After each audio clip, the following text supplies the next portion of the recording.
Right. Thank you for tuning in for your first time. Thank you for joining. And if it's your second or your third, thanks for returning. So today I'm gonna kind of do like a continuation into what I've been talking about already, and it's about the vulnerability aspect. So just to keep things in sequential order, and later you'll see how I layer and use the word spiral in a way, and you'll see it in the second post.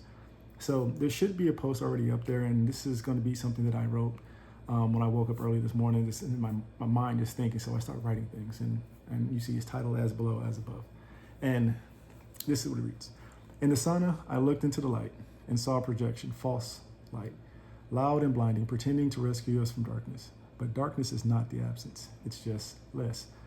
And sometimes less reveals what is real. The glow that needs no spotlight, the presence that waits in quiet. There is a light in the dark. And when we stop fearing it, we find it. As below, so is above. As within, so is around. And so, explanation of that. And I don't want you guys thinking that I'm saying like darkness is good. I'm not trying to bite anything from Eddie Murphy. Darkness is good, all that stuff. But I'm saying this. I explained how I've always thought differently than people, and I was afraid to express how I thought or how I am, because people, if they don't like it, they don't understand it, they shun you, and you feel a shell of yourself. You feel like you have to pretend just to kind of like be involved or be accepted. And that's a fear, that's an embarrassment, that's a shyness, a meekness. And even into those emotions that I just explained, I still existed, yeah? But what was covered was the darkness of fear, embarrassment. So once I realized that, okay, let me walk to a place where I feel like the real me this is me talking to you, and see what's really to be fearful about.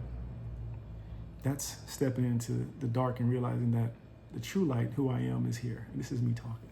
So my next piece is something that kind of like came from the first one, and it should be up there already as well. At this time, it should be. And this one's titled "I Am." So I was listening to James Fortune, and this is where, my thoughts go into "I am," and then all of a sudden I think of what I wrote earlier. And this one reads: Every time I hear it, I am. I change it not. Something ancient in me wakes up. Not just the name, not just the promise. It's alignment. It's architectural. It's a sign of everything finding its center again, because I am is more than a word. It's a spiral, a divine unfolding, the pattern which galaxies spin, seashells grow, and souls come home.